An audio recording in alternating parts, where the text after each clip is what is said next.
I could teach you for days on just child-guided assessment and the Venn Dyke approach. But here are just three little um, resources here that we'll talk about. Excuse me, hand-on-hand interactions, and then two focused on the strategies and then how you can use those strategies in assessment. Any comments, thoughts on child-guided strategies?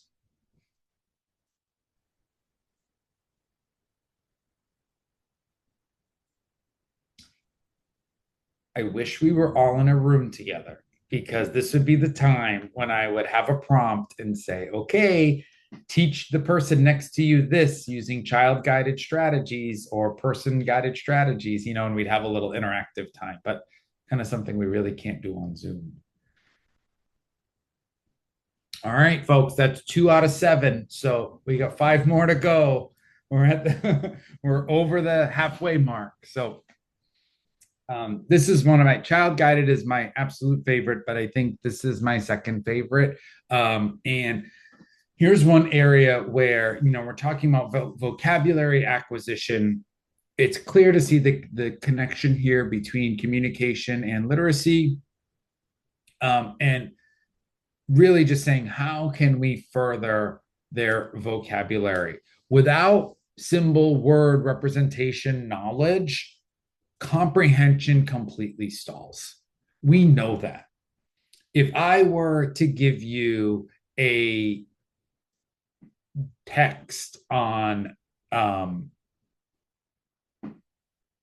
don't know, from a medical textbook, those of us that are not versed in medical terminology would have a lot of difficulty understanding, even this terms like proximal and distal, right? Like, what does that mean? Which one means close to the body? Which one means far away? Little things like that can make all the difference. And so, in order to build meaningful vocabulary, we need to really make sure that we're using representations that are accessible to our learner, that our learner understands before we start teaching, before we start reading. This is the first piece. This is literally the first thing, is making sure that they're understanding the representations, the words, the vocabulary that we're using.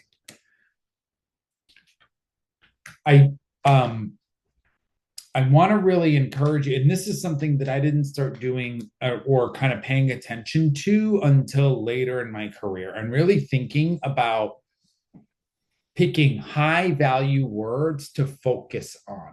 Sometimes we might really, and because if we're thinking about generalizing vocabulary, and especially for our learners that it takes a lot of time and energy to learn new words and new concepts, let's be picking high value words that can easily be generalized outside of the context of this book. Let's use the book as a vehicle to introduce and ground this word in some experience that then we can translate to other experiences outside of the literacy lesson, outside of the classroom.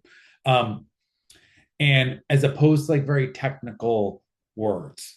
And you can have some examples here, and I'll give you some more in a second. And really keeping it small, of minimal, maybe not even 3 words per week, but let's really focus instead of being like, okay, in this book, there's, I'm thinking of the book, We're Going on a Bear Hunt. It has a lot of positional terms in it, right? We're going on a bear hunt. We're going to find a big one. We can't go, over it. We can't go under it. Let's go through it, right? Like all these different positional terms. Maybe in some of the readings, we just pick one of them to start with. We can add the actions there, and we can add the movements to that instead of doing all 3 at once. And then with repeated readings, maybe the second time that we read the book, we introduce another one. We start with over, then we do under, then we do through it, then we do around. I like to think of the 3 tiers of vocabulary, and this is straight out of the world of general education. And I think this is one of those experiences where we can really benefit from our colleagues. and really thinking of those tier 1 and then tier 2 words, and maybe sometimes avoiding those tier 3 words. When we're talking about creating literacy activities that really support communication development, let's think of those tier 1 words that are going to be able to easily be used in other contexts outside of the activity, and especially those more advanced tier 2 that are more academic terms. Let's maybe branch into those, but really keeping it at those that I love that term of high utility words, that words we can get a lot out of, that move beyond words that only really exist in the context of this story. When we're thinking of really looking at Luckner and Cook have this great textbook and this great structure for teaching vocabulary words to students who are deaf and hard of hearing or hard of hearing, and really looking at explicit vocabulary instruction in dedicated times. We're really going to integrate this with repeated exposure to new words. And the key with that is in multiple contexts to show how this word lives. It's a high utility word. It lives in a lot of different places using the representation that works for the learner. I'm going to give you some examples of different representations in a few slides. And thinking of giving the students the opportunities to use these words, different types of activities, not just be prompted to use the word and they deliver it back, but how can we use that word, and I'm saying word meaning that representation, in different contexts? How can I use that in writing? Can I use that symbol from the schedule can we integrate that into the storybook? Can we integrate that same representation in our homeschool journal? Can we integrate that in a personalized story that we're writing about a trip that we just took to the zoo? How can we use this in multiple contexts? And really just integrating it across all aspects of the school day. And we want to make sure that we're using that, and I know I'm preaching to the choir with this, but that we're using that total communication approach, that we're really using as many different, especially early on, exposing the individual to many different types of communication forms to see what are they going to gravitate towards, what is going to work best for their expressive and their receptive communication. And some strategies here to specifically support our learners who are deafblind is thinking of using those tactile symbols, building up tactile representations, using real objects, incorporating them into our reading, into our conversations, making these representations available to the individual so they can access them repeatedly throughout the day in different contexts. Allow them time to explore the different representations and continuously be using them in our communication. And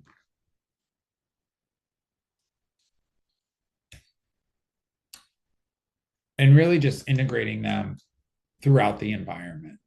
Different touch cues. So this is really what Van Dyke was talking about of, we sometimes will go and the mechanics of the day get ahead of us, and we're going to move the student out of their wheelchair, help them transition to a changing table, and we don't provide any cues whatsoever. Just go in and grab the individual and just lift them up, and all of a sudden then we're like, oh, why are they so startled? Why are they tensing up? Those touch cues of alerting them that something is upcoming, some movement is going to happen, pairing those cues with other communication forms. Maybe it's the tangible representation of that it's time for toileting, that it's time to get out of the chair or to go to the beanbag chair. We're guiding their hand to touch the beanbag chair that's next to them on the wheelchair, to give them that. We're helping them move their hands to the armrest of the wheelchair so they can actively participate in this is all communication and cueing. And here's just some, I had some examples here of different types of representations. These are actual objects mounted to a voice output device. So the student could hold the objects, they could pull them off because they're Velcroed, they could press them to activate the speech on the device. These are great objects that could be integrated into a story. We could have parallel objects, have them in the book and also on the device. So that way they could match them, help the student to intentionally and explicitly make the connection between the object that's being used in the story or the action and the vocabulary word that we want them to use. These like that yellow microphone, echo microphone, it's a really great example of using an object to emulate an action, especially something like singing, where maybe the character in the story is doing a lot of singing. Here's something that the child could participate in that. Maybe they're not going to sing the song the way that the character is doing it in the book, but even if they're doing their like dee dee dee dee dees or something like that, it's a way that they can become more engaged and participate in the story. Or the cup to show that they're drinking something from it. They can model the action. Kind of an earlier version. So maybe there's a repeated line of text. This would be great for the Braille book, That's Not My Bear, right? A way that a student could engage in a physical object that's mounted to a voice output device that's going to provide multiple communication forms simultaneously. They could pull the bear off of the Go Talk or the Big Mac that's here, Big Mac-ish. They could press it and to hear the voice. It's a way that they could be actively engaged in the story because they're reading this repeated line of text. That's not my bear. We're giving them a time. We're allowing some pause. I brought a pause a couple times, right? We're presenting this to them or it's in front of them. And we're getting to that, especially after repeated readings, we're getting to that point in the text where it says, that's not my bear. And we just wait. And we wait and we pause and maybe we count to 10 or 15 or 20 and just give that student enough time to really think about, oh, it's my turn. It's my turn to engage in this. Instead of, so often I see where like there's a pause and then quickly they grab the child's hand or they're waving it right in front of their face, to provide a cue. Let's give them a moment. Another example here of just multiple communication forms. What I love here is that some things that you can't see, some things you can see. She's finger spelling the word. She's verbally saying the letters as she's doing it. There's picture representations with text labels and Braille overlays on top of it. So really a wonderful version or example of a total communication approach for I think student calendar system. So not quite literacy. I mean, it is literacy, but just another great example. Multiple forms.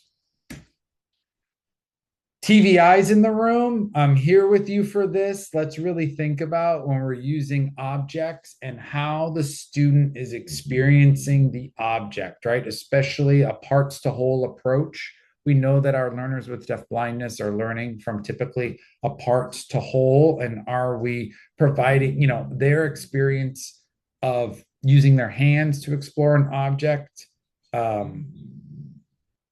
might not be the same. Might be not building the concept in the same way that those of us with vision, using our vision, are building it. So how can we structure that opportunity for them and teach them the different parts? And the different parts. Kira had a really good question here. Are there strategies that would work in an ASL fluent environment? I love the idea of real objects for the student to select, but seems most of the objects are attached to spoken English devices. Unattach them. Don't attach them. Incorporate them. Be creative with it. You can have, the book and a very simple, like lay out the objects that are connected with the storybook beforehand. And the first reading is that we're going to go and we're going to label the environments. I'm going to teach you the sign for all of these different objects that we're going to use in the story.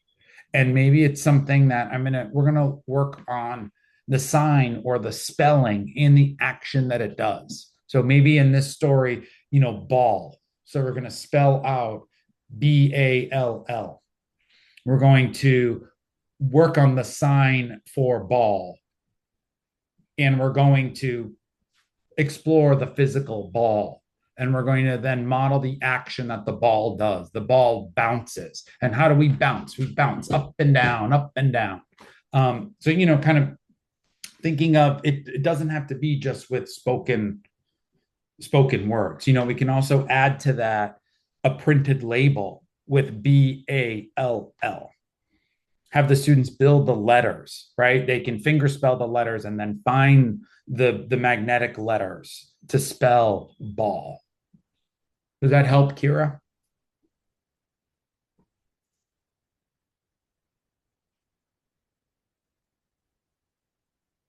Here, let us know via chat or let us know if that answered your question, Kira. Already. Oh, let's see. Oh. She said, okay, yes, I'm stuck more on that. The spoken English devices have spoken output. I can come on screen if that's easier. Yes, please do come on screen. Yeah, let's talk.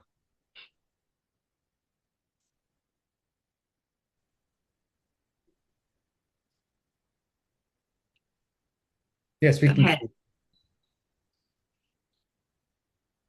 Oh, the interpreter is looking for you. There she is. Okay. Hi, hello, hi. So I'm thinking more about what you were just talking about a moment ago about using different items, having things on the chart, the image with the woman with the things on the chart with the calendar. And then there was something, you push a button and it speaks the word. Well, I'm just trying to think how I would do that in an ASL fluent classroom with signs. How do we get that same language input and same language expression? If you can help me think about that.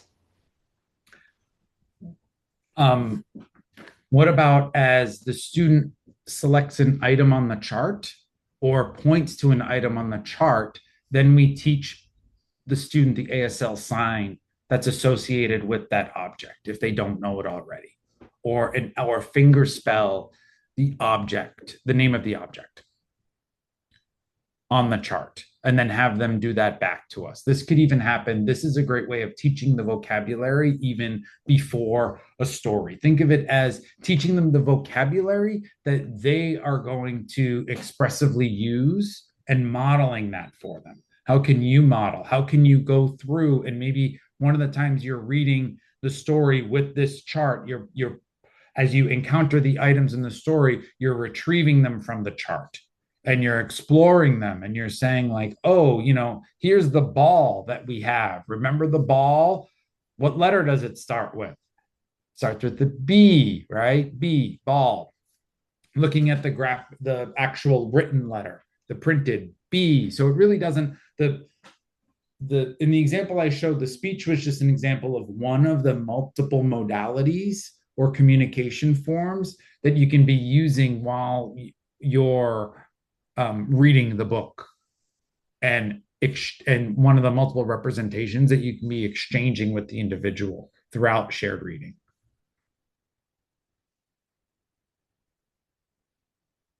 Great, all set. All right, cool. If anybody else has any ideas or clarification, please step in. Yeah, we want to hear from you. Hi, this is Melissa. Are you guys able to hear me? Yep. I put it in the chat, but I don't know if Kira saw it. But I was just thinking, what about, potentially having a switch that clicks on something to show like an ASL video of the sign being produced. And I think on Monarch Reader, or at least for a while they had some books that were also had ASL. Oh, like cool. embedded in them. I don't know if that still exists. I know there's been a lot of changes since it was Tar Heel and now it's Monarch Reader, but I can look for that and see if I can find it. And I'd be happy to share that with Kira or whoever if I'm able to Yeah, locate that link. yeah, put it right in the chat. That'd be great. Thank you so much, Melissa. And Emily shared something in the chat too, looking at, yeah, just lots of objects, pictures, just really thinking of how many different ways can we represent these concepts to our individual. And I want to caution you, it doesn't have to be every single way that you can think of every single time during every single reading. You can select different representations to focus on and then just see what the individual is attracted to and what's more conducive to their learning, and then in future readings start to maybe use those representations first, but always pairing them with others. It's the same thing that when you think of in an early childhood classroom, before students might even know their letters, we're labeling the environment with text labels, and it's just starting to build that awareness of like, this word represents this, and building that one-to-one correspondence. And then, hoping that it'll all click eventually of like, oh, B, ball. Oh, look at that's a B. We've been working on the letter B. Like, I see that connection there.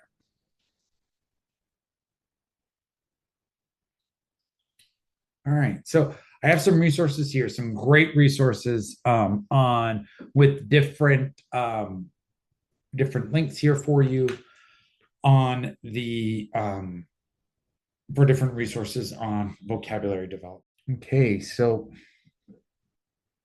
Maureen mentioned Chris, and I was looking online. There's a whole approach called Realia. It's defined as objects or activities used to relate classroom teaching to real life. Gen Ed terms, so it shows that the practice of adding objects is part of the set of strategies that are good for all students. So there's a little YouTube clip on it. Oh, I love that. Yeah. They're stealing our strategies here. Come yeah. on. Like, we've been doing it for years, right? Yeah, seriously. Like, what goes around comes around. Yeah. Well, and here's something that we've kind of adopted from general ed. So I guess it's full circle. So another strategy that came up with our research on literacy instruction for kids who are deafblind is a lot of principles of systematic instruction. And these are so important. And I'm going to go over these a little faster because there's some more things that I want to. It's funny. I was looking at my slides this morning and I was like, gosh, I hope I have enough content here to fill. And I'm realizing I could have gone 5 hours. But really looking at different aspects of systematic instruction. I'm sure that this is not new information to anyone here, or I'm very confident that it's probably not. And we've talked a lot about this. There's just some pieces of it that I want to highlight. But really having those structured instructional routines are much different from I'm reading the book the same exact way, the same time. It means that the structure of the lesson is very consistent, but the content varies each time. So it could be that the structure of my lesson is we're going to go over the vocabulary at the start of the lesson. We're going to practice the manual signs. We're going to explore the objects. We're going to pair the signs with the objects before we start reading. We're also going to do some emergent literacy concepts where we're going to hold the book. We're going to point to the title. We're going to point to the author's name. We're going to open the book. I'm going to model how to open the book before I hand it to the learner. We're doing the same every time. That's part of the structured routine, but yet the specific vocabulary that we're focusing on can change from reading to reading.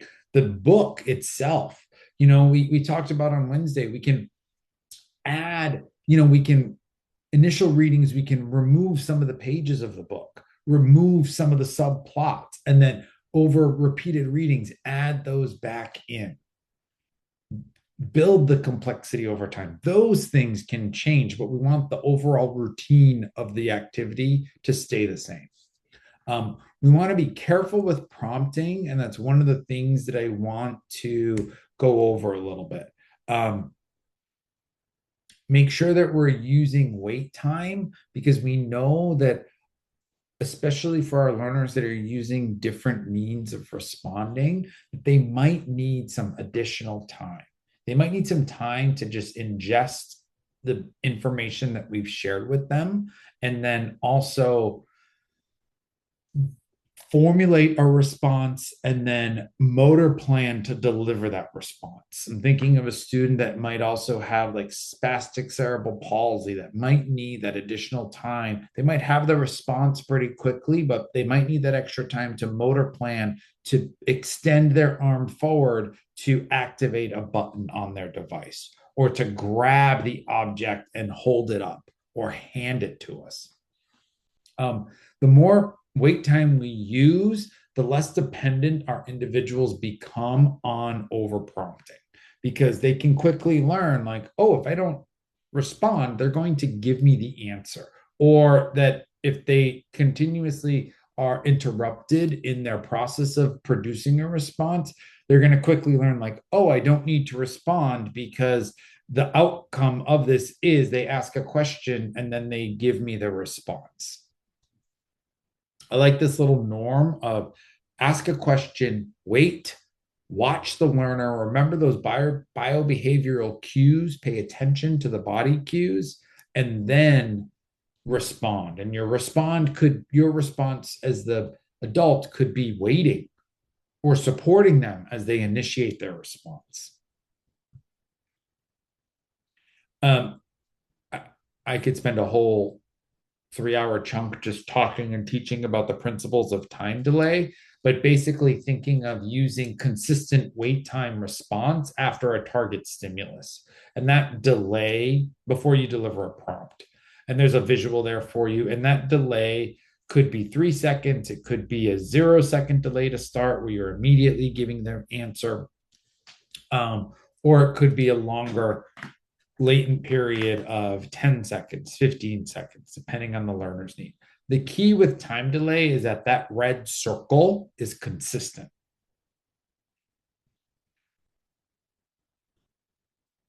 And then gradually what we'll want to do is systematically fade that prompt.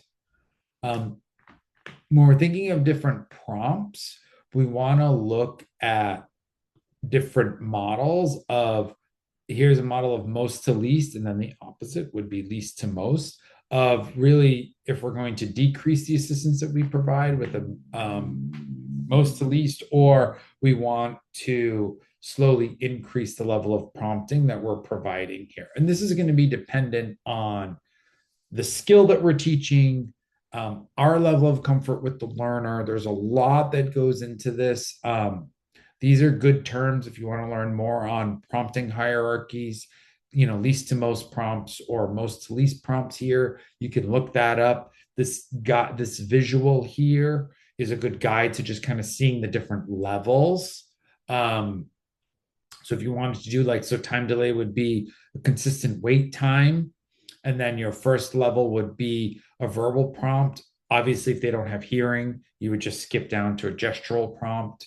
And then modeling the skill. So a gestural prompt could be like pointing to the object, or re-engaging them back to the objects that are maybe laid out in front of them.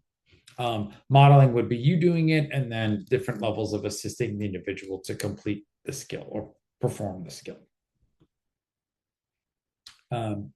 We can also use strategic promptings. This is basically just a text representation of that graph that was on the previous slide. And we always want to have reinforcement, reinforcing those communication attempts, even if it's maybe the reinforcement is, yes, I hear you. This is not the time for that. But making sure that every time, especially if it's in the beginning, a spontaneous communication initiation, that they're reinforcing that. I'd like to give the example of, if Tracy and I work together and every morning I come into our shared office and I say, good morning, Tracy, and every morning she says nothing, after a couple days, I'm probably not going to say, if she's not responding to my communication initiations, I'm probably going to stop spontaneously initiating communication with her if I'm not getting a response. Reinforce the exploration of symbols, the tactile features in books. And don't forget, we can always be modeling and pairing different communication forms. If they're exploring that ball as one of the objects, then let's use the sign for ball. Let's spell out ball.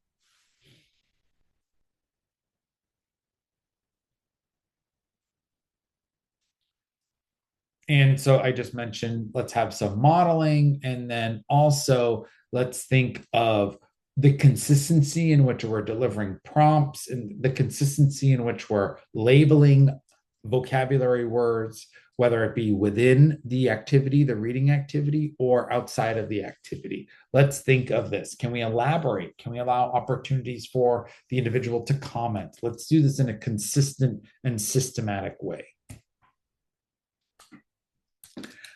And we're thinking of some different ways that we can use systematic instruction is with guiding through hand-under-hand learning in a consistent way, or use prompting to teach how to use a calendar or an anticipation shelf, a calendar system, how we go from left to right orientation. We can use modeling, and just making sure that we're really using a communication first approach of that we're on the forefront of saying, I want to make sure that I am reinforcing communication attempts, that I'm labeling items, that this is on the forefront of what we're doing, regardless if this is speech group time or literacy time, that these aspects carry over into other activities. And really thinking of just, I've mentioned this before, but extending our representations into other aspects of the environment. And also when we're thinking of consistency in our the makeup of our rooms, the furniture. I have some young teachers that I've mentored that every week they're changing their room around, every single week. And I'm like, guys, just, you got to stop doing that. Like, because you're really like eventually going to start creating some anxiety in your students because they don't see it as exciting and new and fresh sometimes. Like we pride ourselves on the consistency, the structure, the routine. And if they are not knowing what they're going to expect every time they walk into the classroom or where their space is, it's going to have the opposite effect, or potentially could have the opposite effect. So I have a little script here for you of just with some systematic instruction principles. If it'll help, I find that these little mini scripts are really good for when working with like paraprofessionals or trying to create a routine in the classroom of here's how we're going to approach these questions, especially in a little bit, we're going to talk about integrating comprehension questions, kind of how do we want to do that in a very systematic way. So this is a good script to come back to. One thing that I want to just touch on briefly is some of my work in autism. We did a literacy intervention, and one of the things that we found is that we were initially getting very inconsistent results with comprehension. And we realized that our learners didn't understand the WH questions that we were asking them. So we started to do some explicit and direct instruction before reading on the differences of WH questions. Just to know, you think of this, right? If someone asks a who question, we automatically know that the answer is going to be a person. Or a where question, the answer is going to be a place. What is going to be something? When is going to be a time or a date? So just, and why is a little more abstract, but really starting with the more concrete ones of who, where, what, and then kind of progressing from there, but making sure we're having some intentional teaching around this. Because we assume that our students understand these little cues that effective readers use, but it's not always the case. So, and then I have a couple of resources there for you on the second one. Super cool about this is from our colleagues at the Nevada Deafblind Project that they did looking at systematic instruction for literacy skills for learners who are deafblind.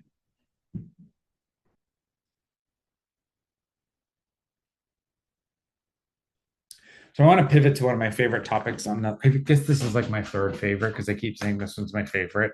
About writing, because this is something that came in our research that a lot of coactive writing, so that folks were using writing during reading, they were using writing after reading as an extension activity, and they were also using writing to guide conversation. And whether it was the individual writing or their writing being supported by a peer or a parent or a teacher, and the individual was using different object representations to kind of say what would, to discuss and comment on different parts of the story. We think that, you know, reading ends when the book closes, and it doesn't, because writing can be such a wonderful way to continue the conversation, to continue the not only the interaction, but then the construction of meaning and memory that happens from there. We know that we can have writing from experience. Experience books are a great way to work on writing. Different experiences, we can construct the text with the individual that labels the activity, that describes what happened. We can pair it with a meaningful experience. Scribbling is huge for development. And I feel like for kids with complex disabilities, we don't often give them the time to just scribble. Just let them hold that marker or that crayon or that pencil and let them just go wild on the page. Let them use the colors in the crayon box. Let them scribble with a brailler and let them get used to depressing the keys and what that feels like. Let them scribble on a keyboard with just a blank Word document and let them just push all the buttons and see how the letters just then come up on the page. And let's play with the caps button, you know, different things like that. Let's just give them these opportunities. You can see here I have with like, or, you know, smelly markers or bingo daubers. Let's just give them opportunities to just interact with these materials and writing in different ways. And we can incorporate objects into that too. Talked about a couple, I think I talked about all of these, yeah. So, and different strategies, you know, when we're talking about writing, we might want to have high contrast materials, large print, really enlarged letters, magnetic letters.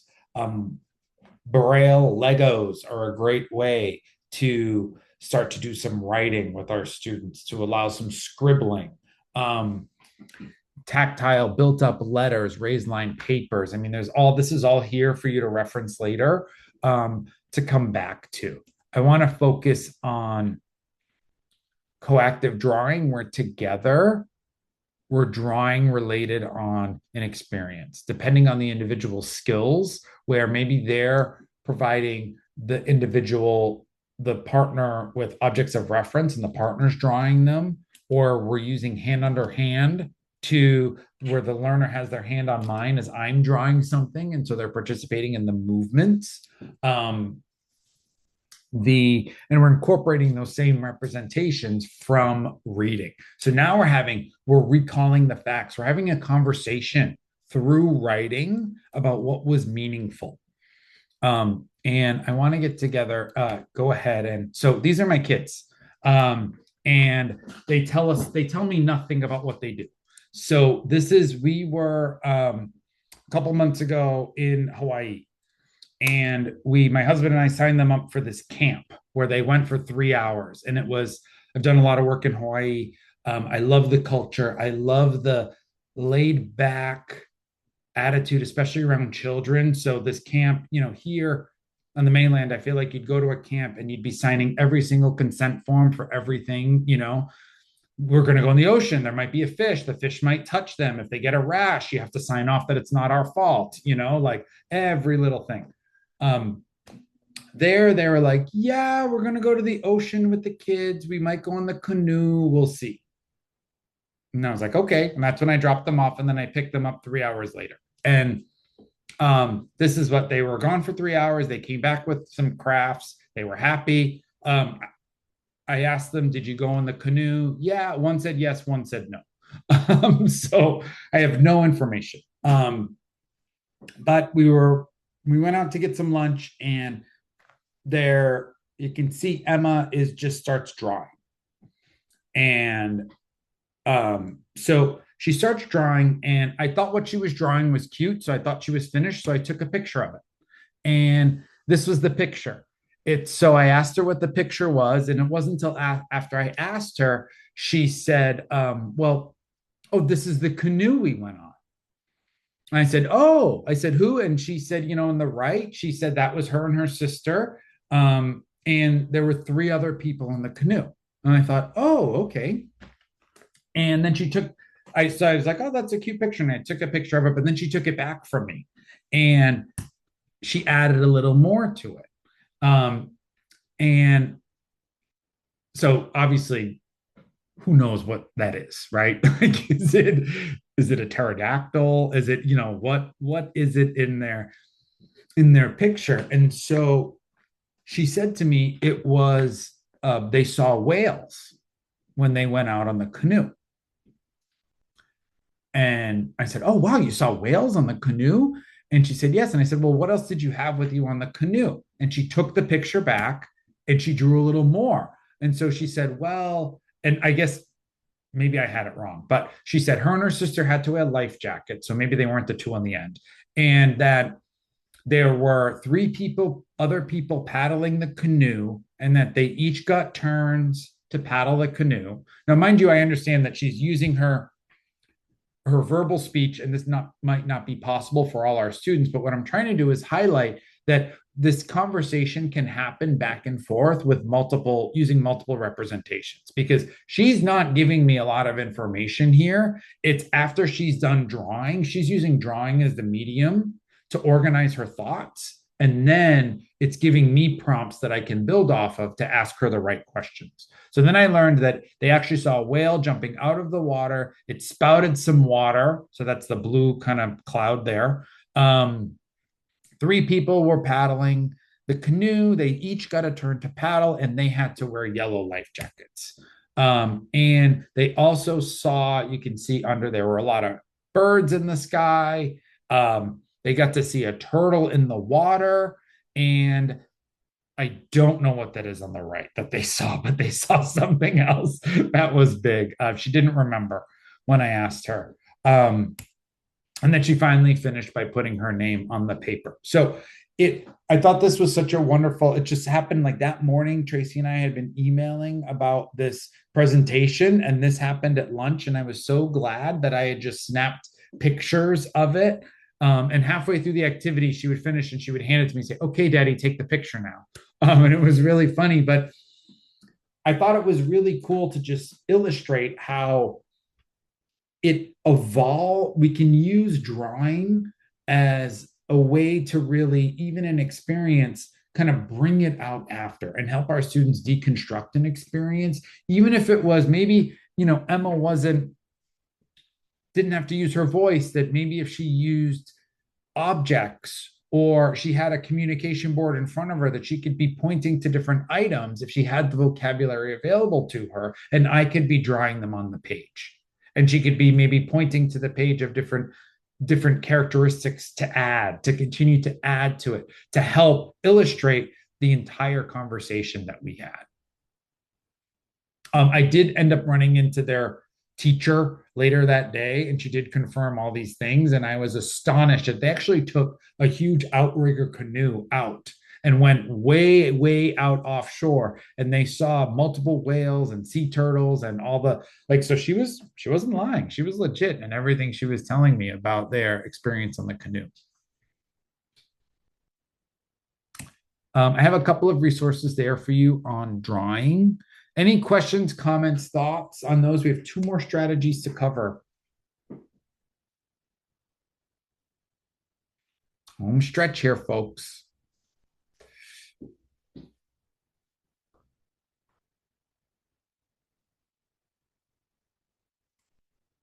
Okay.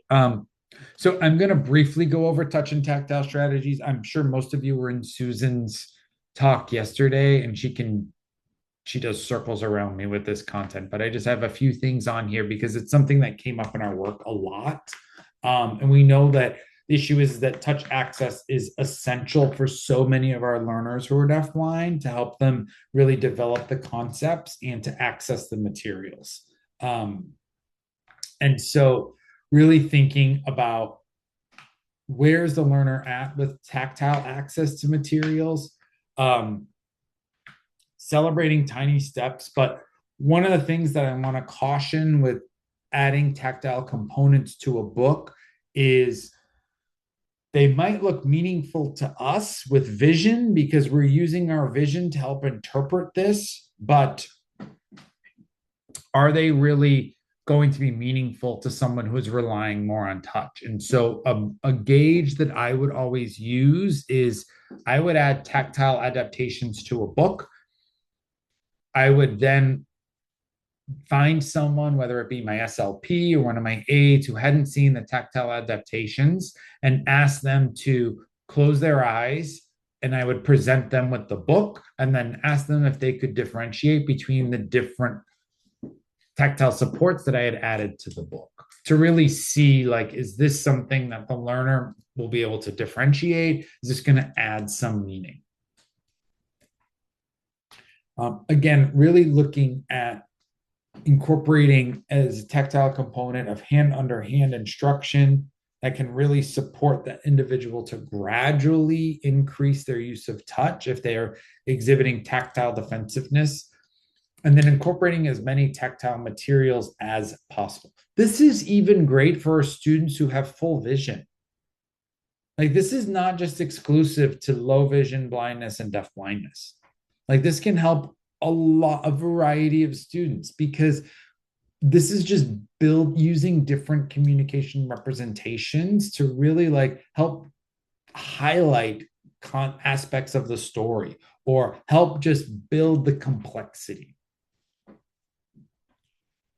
I brought home one of my a Braille children's storybook the other day to my 5-year-olds here, and they were so engaged in the story. And I think it was because we've been working on sight words and early reading, and that there was a different sensory experience with reading. There was now a tactile component, and they loved tracing their hands over the words while I was reading them.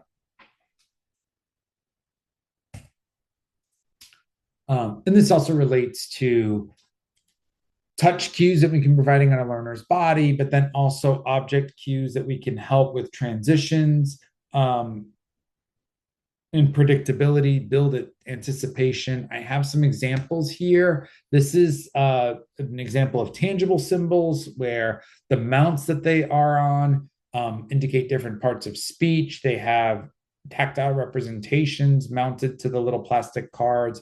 They have a text label that has a Braille overlay. So you can just kind of get an example of just a good visual. I think it helps sometimes people to see a variety of them.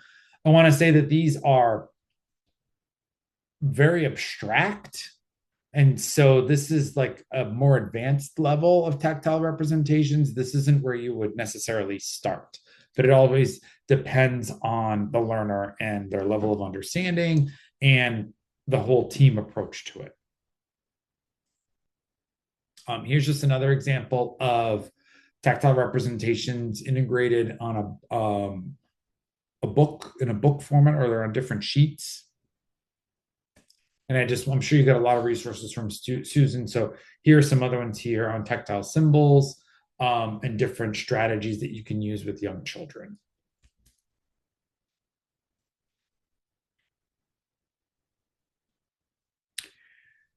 So we're here at the last strategy. We've made it to number 7. Who would have thought your Aloha Friday is almost here? And I guess I have to say this is one of my favorite topics of this presentation.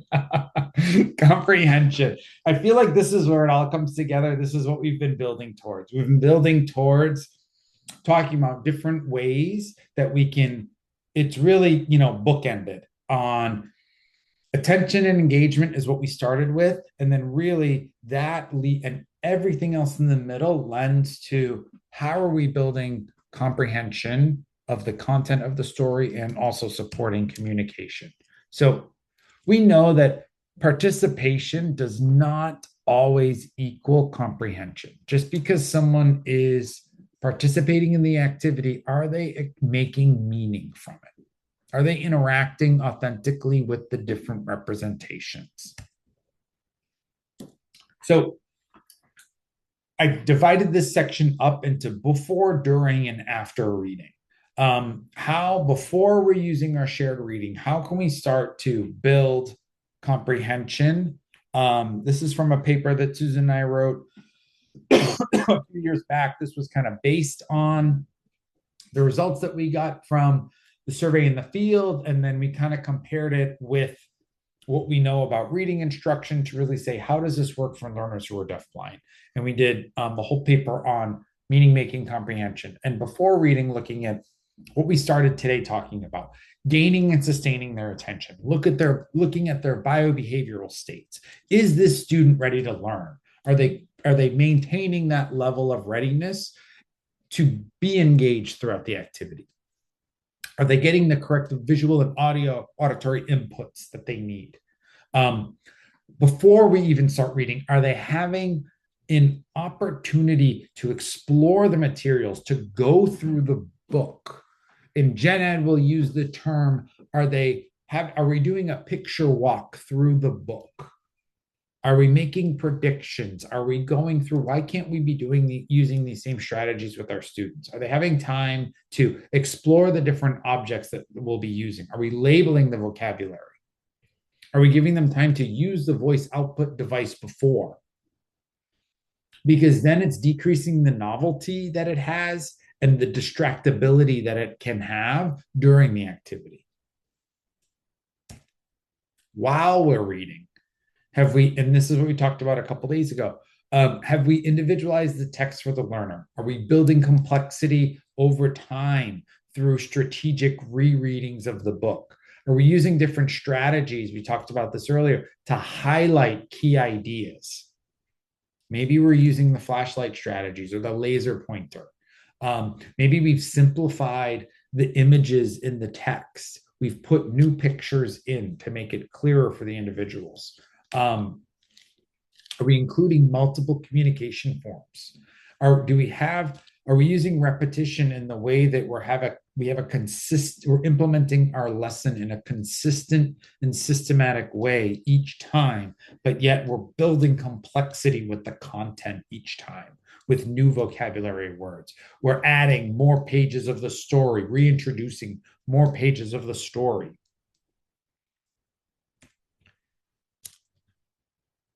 And once we're finished reading, instead of just saying, what happened?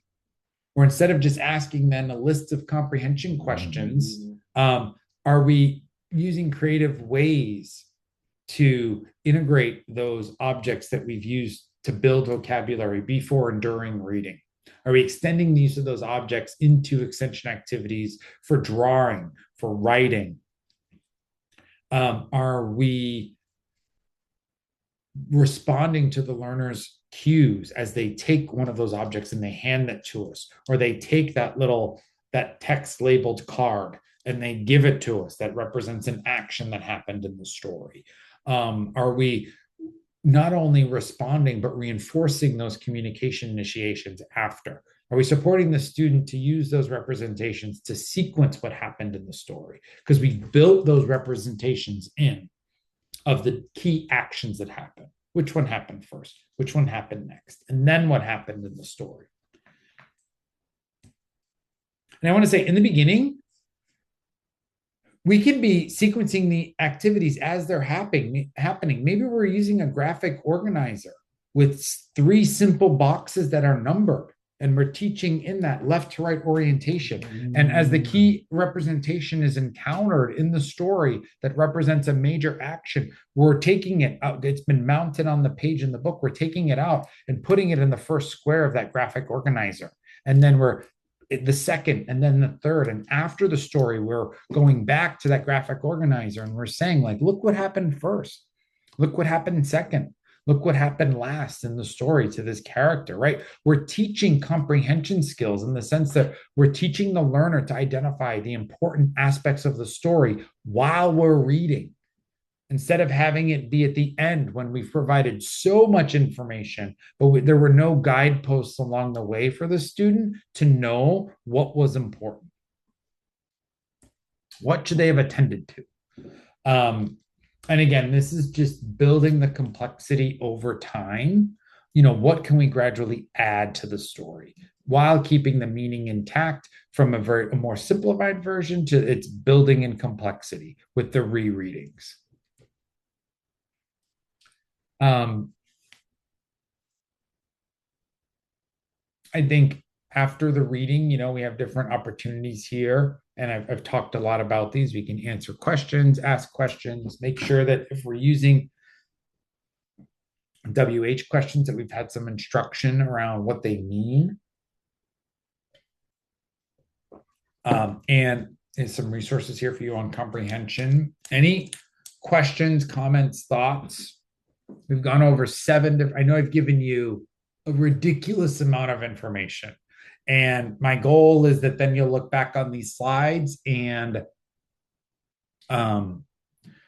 access them as mental markers, and you can kind of then research more on your own some of these strategies and try to integrate 1 or 2 into your teaching. It's not that I'm expecting you to walk away with all of these. So, but any kind of comments, questions, or is everyone just overwhelmed in a day's coma?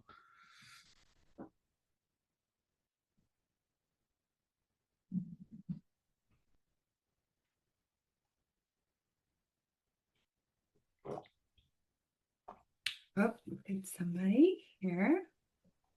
This has been great, Kara said. So much to think about. Oh, thank you, Kara. And my puppy is passed out, so we're just going to plow through the next 23 minutes. He's exhausted from all this learning, I guess. So I recently published a book last summer on interactive read. This is not a ploy for the book at all, but if you're interested in this information, a lot of it's focused on interactive reading for individuals with extensive support needs. There's a lot of information on supporting students with vision and hearing impairments, and of course, deafblindness in there. Part of the book was I developed this framework to just kind of think of, for shared reading, to plan. A big thing with the book is it helps teachers to organize their ideas and all of this content that I've given you over the past 2 sessions into a framework that you can actually implement and help translate into a lesson. So here is, a lot of what we've talked about over the 2 days.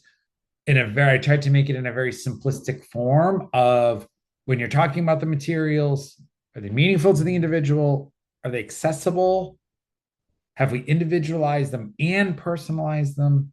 And how are you going to physically organize them? I noticed that, I work a lot with new teachers, and I tell them till I'm blue in the face, decrease the moving parts of your lesson.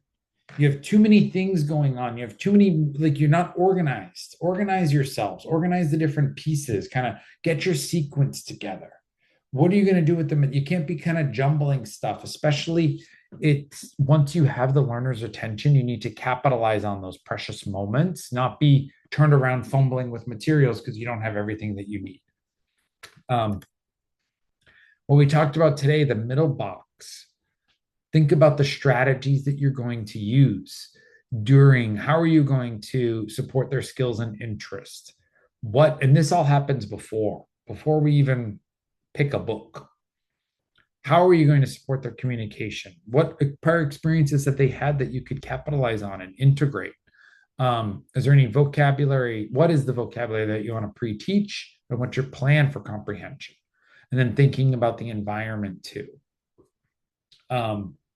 Where are you going to teach? Where are you going to engage them in shared reading? Is it noisy? Is it a response? Do you have control over this environment? Can you change the time? What's the lighting like? All those different pieces. And looking at during the actual activity, how are you integrating the different principles of systematic instruction? Have you secured the learner's attention to start? What is the prompting hierarchy that you're going to use? How are you going to teach the vocabulary at the start of the lesson? What's your plan for the reading comprehension? What are you going to organize?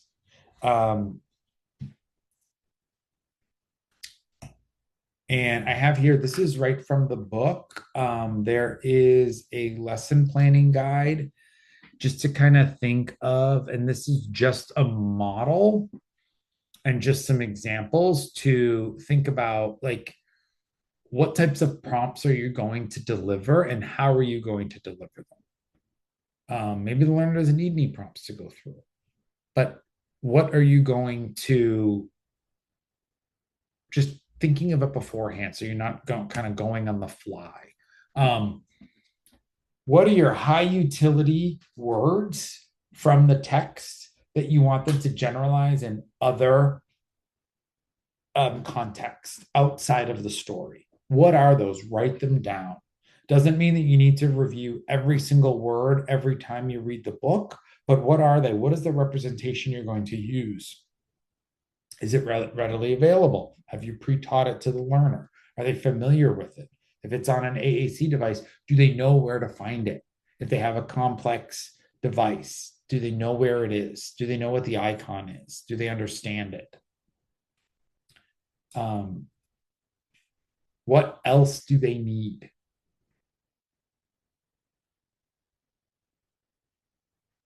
Again, what strategies are you going to use to secure and maintain their attention? Does this include specific positioning? Do they need to be in a specific place? Are the materials in their field of vision? All these different areas. Again, these are just little snippets. It's a pretty long lesson plan format, and the book kind of guides you through the different sections of it. If we had more time, I would have gone into, this is a great way of thinking of ways to ask comprehension questions using a crowd. I call it crowd plus, but include questions from each set. So a completion is a fill in the blank. A recall question is you're asking them to recall a specific fact. Open-ended questions kind of get their opinions or ideas. WH questions, we went over who, what, where, when, how, why. And then a distancing question, if that's someplace where they are, like, can you take this to the next level? How does this connect to something else outside of the story, outside of this activity? And it could be very simple, where maybe it's a book that you read about cooking, and they grab their representation for home at the end of it when you ask them a distancing question. Have you ever cooked before? And they grab, oh, you've cooked at home, or they grab the representation for a parent. Oh, you've cooked at home with dad. Oh, or grandma. That's really great. That's cool. How can you make those connections beyond the text? And the last thing I want to wrap up with is just when we're thinking about this, really trying to maintain some connections between home and school, because that's the wonderful thing. If we've put all the effort into adapting a book for a specific learner, why not also send that book home so a parent or a sibling can engage that learner at home so they can have that wonderful literacy experience with the representations? I encourage you, when you're adapting a book, it's a lot of work. It's not much more to do two at the same time, 2 copies of it. Do the 2. That way, if one gets destroyed, the lesson does not disappear. That way you can send one home. That way you can just have 2 copies for your classroom set. That way you can kind of change maybe the representations and use them, have 2 students working on the same book. Just really think of extending the shared reading, building those homeschool collaborations, and also connecting with the families maybe beforehand, because there might be a cultural experience that the student is about to have that they can extend, they can bring in. Here we had a so wonderful lesson with, on the border of Mexico. We have a strong Mexican culture here, and where a piñata at a birthday party. The student made an experience story with the piñata, and it was wonderful to see. And they even had pieces of the piñata into the experience story, because it's something that they'd gone to a birthday party recently, and they got a chance to beat the pin, to break open the piñata, to swing at it. And it was so wonderful to have that connection. They could bring it in, share it with other students. The teacher brought in a piñata. They had a whole unit on it. And this isn't with homeschool collaboration, but this is just the last slide that I want to end on, is just don't forget these barriers can come up at any point during any of the 7 strategies that we've gone over today. Our learners are often very complex, and sometimes we need to gradually work up to a longer routine and think about that learner fatigue. Think about that, the visual fatigue, the auditory fatigue, that this might be a lot. We might really need to take it slow and build up the complexity of this activity over time. Pay attention. There's a lot, I said it a lot, about hand under hand instruction, about the tactile defensiveness that our students may have, because their hands are vehicles for them to experience the world around them. They're sense organs, just like our eyes and our ears are. So how are we supporting their tactile defensiveness and appreciating it? Being gradual with the vocabulary that we're introducing, maybe the density of the language and the text, to make sure that we're not adding so much information that the student doesn't know what to attend to, or they're just kind of hearing our voice and kind of missing out on the key aspects of that text that we want them to focus on. Evaluating your materials to make sure that they're accessible to the learner, and if you're doing a small group, that they're accessible to each learner. Because a lot of times you can just add multiple layers of modifications and accommodations to the same book. So that way multiple learners, we can build these peer connections while we're doing shared reading. It doesn't have to be just a learner and an adult. It can be in a small group. Unlike this presentation today, when I did all of the talking, make sure that that's not happening in your shared reading lessons. Make sure that it is a dynamic back and forth ongoing, and that we're not bringing the student into question overload, where every line of text they're getting asked a question. Every line, let it be a natural interaction as much as possible. I have some references there for you for some work that we've done, Susan and I, on this topic. And I thank you so much. This has been wonderful. These are topics that I love to talk about. I know it's a lot of information. I've given you so much. I really appreciate your questions and your attention throughout.